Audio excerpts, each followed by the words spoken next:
Nicholas Pribil is all charm until he turns on the muscle. Handsome, well-dressed and at first well-mannered, he trolls for single women online or in trendy bars. But behind bars is where he should be, which is why Tamsin and Suzanne, the two women you're about to meet, are being so brave tonight. They're doing what the courts and police have failed to do, bringing him to account to protect women everywhere. Here's Darren Hinch. In Melbourne, I'm on a stakeout for a man who preys on women. His name is Nicholas Pribil. Mr. Pribil. Mr. Pribil. Darren Hinch. You're a nasty piece of work. Bashing women, threatening to kill them and put them in a dumpster. As we are going to air, some woman is being bashed with an inch of her life right now. You can bet on it. Yes. That's scary. Yeah, and it's ongoing and it's increasing. It's weird, this feeling of shame and embarrassment. Yeah, I can't explain it, and I can't explain how I got sucked in for so long. Yeah. At different times, Tamsin Williams and Suzanne Jones went out with Nicholas Pribil. At first, he was all charm. He just seemed to get into your psyche. He was a charmer. I can't explain it. I mean, I've been to psychologists and I think,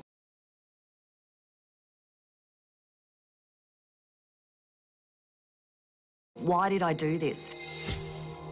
29-year-old Pribil, seen here on YouTube, is an upholsterer by trade, but in the past few years he's been a fitness trainer, an antique dealer, and now calls himself a design entrepreneur. His hobby is bodybuilding, and on dating sites he loves to open up about how he is training hard and loving it, and loves to hit the sea baths, and will try most things once. But getting him to open up about his way with women is not so easy. You're a nasty piece of work, bashing women, threatening to kill them and put them in a dumpster. What? I'm not surprised that Pribil doesn't want to be reminded about his relationships, because this is how they often end. He just punched me, and he punched me so hard on the side of my face. I really thought I was going to die. For a moment I thought, why fight it? You're going to die. And these are not the only women we're aware of. Others we've spoken to are too scared to go public. But all of them have confirmed Pribil's violence. And he's been doing it for a very long time. I want to talk to you because you are proof that his behaviour and his violence towards women goes back a long, long way, because you're a teenager when you got involved with him. Yes, I was 12 years old. He was 13 in the year above me at school. He was the cool boy of year 8, and I thought I was pretty lucky to have his attention. Nicholas Pribil was Tamsin's first serious boyfriend. They lived in Sale, in country Victoria.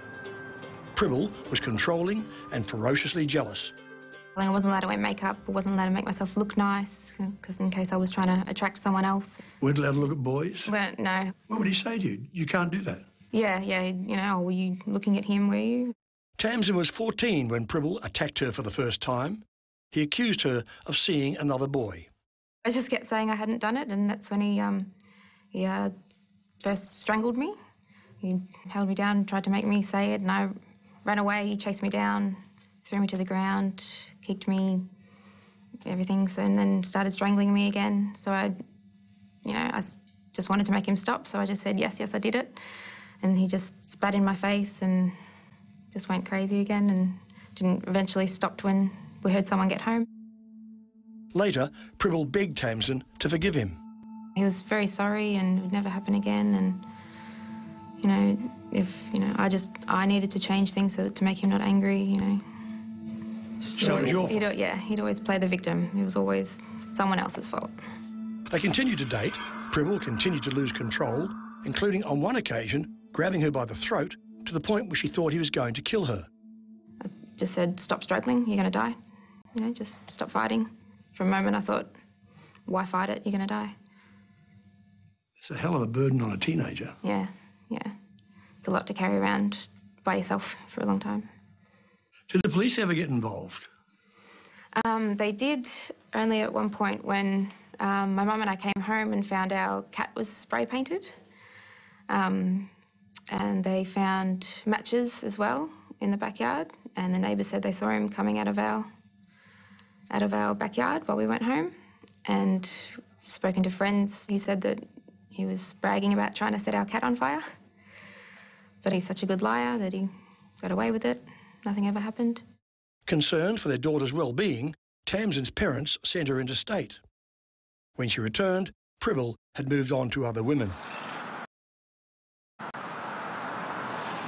He's a regular on dating sites and the Melbourne pub scene. Well, you now know there are a lot of other victims. You've had victims who had he'd cut their underwear up in their underwear drawers, he'd tried to strangle other people. I mean, you know of several other cases, and I know of women now who still don't want to come forward. That's right, and it makes me sick to think that he was doing this since he was 13, all the way through, and the same pattern. And something's got to be done, Darren, because he's going to kill next time. I was lucky to get out of there alive. 5 years ago, Melbourne PR agent Suzanne Jones was on a night out with two girlfriends when she met Pribil. He was charming and attentive. There was an instant attraction. You're an intelligent woman, successful businesswoman. You know people, you know how the world works, and yet this guy just he got under my skin. You obviously had feelings for him. I did. I was in love with him. They began dating, and when it got more serious, he moved in with Suzanne. Then in 2011, his violence erupted when they were in her car. He got my head and he smacked it twice, really hard while I'm driving. Suzanne broke up with him. About a year later, Pribil made contact saying his dad was dying of cancer. Suzanne offered her sympathy and support. They didn't date, but they resumed contact. About a year ago, he asked her to help him with some work stuff, and she went to his apartment. When she got up to leave, his mood changed, and she got scared. I said, "No, Nick, you're scaring me." And at that stage, his eyes changed. I swear, it was just a snap, and he just punched me, and he punched me so hard on the side of my face. And I've never been punched before. And it was this weird feeling like it was white. My brain stood here, but my face just seemed to go across. And I was like, oh. And then I turned around to try to cover myself, my head, and he starts punching the back of my head. And I'd say it was at least 5 or 6 times. At this stage, my eyes were so fat, I couldn't see out of my eyes. The next thing I remember, I was on the ground and I had my knee on his chest, and he had his hands really tightly around my throat. And he said, "Unless you get your knee out of my chest, I'm going to cut off your air supply." And he said, "I'm going to count back from 5. You've got 5 seconds to get your knee off my chest." And he started going, 5, 4, and all I could think of was, hang on, if I take my knee off your chest, you can still cut off my air supply. I didn't know what to do. And then I thought, I've got to do something. And so I said, "I need water." I said, "Can I have some water?" And that seemed to break the cycle of what he was doing, because he sort of got off me. At this point, Pribil left the room and went to the kitchen. As he was at the sink, and I thought, I've got to get out. This is my only chance. So I grabbed my bag and I opened the door and I ran down the fire escape, and I got across to the hotel across the road, and I just collapsed behind the bar, and I just said, "Can you ring an ambulance? Can you ring an ambulance?"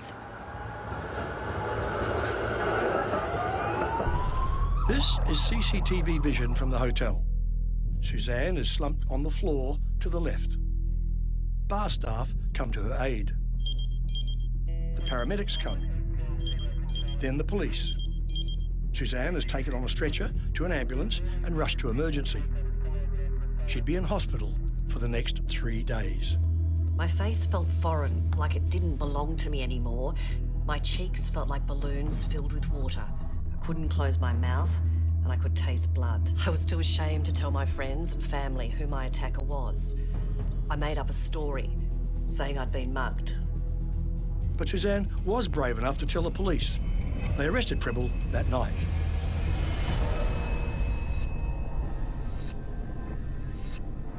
Pribil pleaded guilty to assault, but because of a police blunder, Suzanne never got to give a victim's impact statement to the magistrate. If she had been able to tell her story, maybe things would have been different. Pribil got to walk free.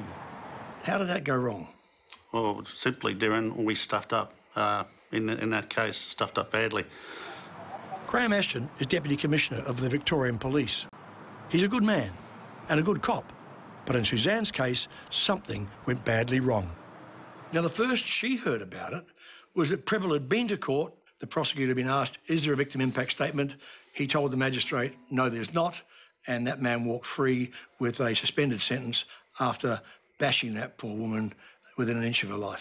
The fact is that the police involved didn't furnish the victim in that case, Ms Northey, as you say, with the documentation that we're required to, which tells the victim about their options to have a victim impact statement. But we didn't give them the form in this case, and it was our mistake. Let's talk about this. You didn't get jail. Did you know there's a witness statement's going to be made against you? You know that? Hey? Got anything to say for yourself? You recommended the DPP appeal that case, didn't you? Yes.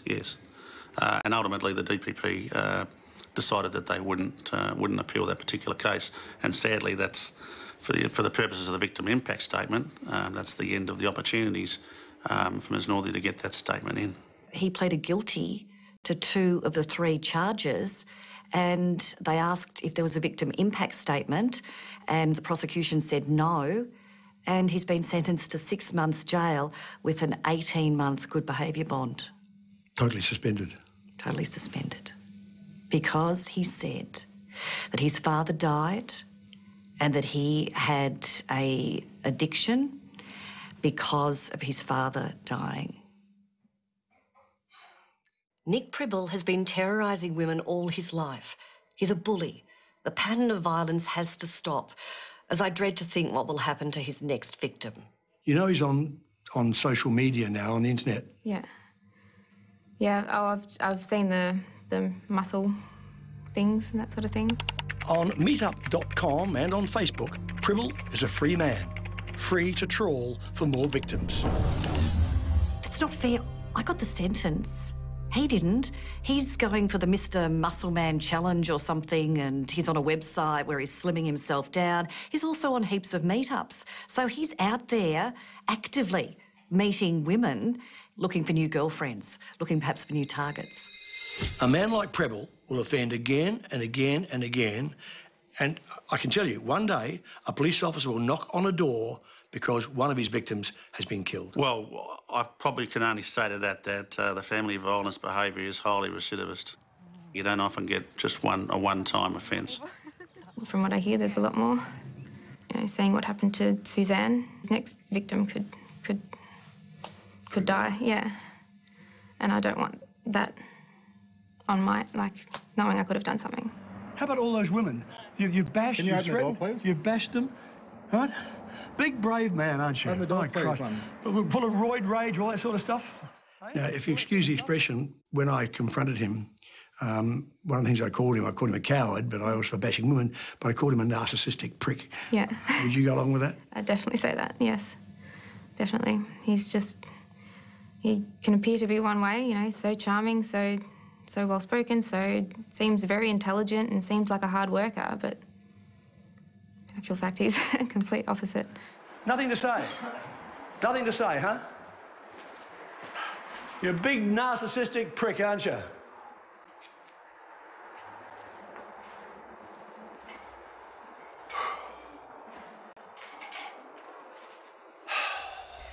Darren Hinch reporting, and you can read Suzanne's victim impact statement, the one the court never heard, on our website. It's very, very powerful. If you need help, you'll also find a link to the domestic violence website and 24-hour hotline.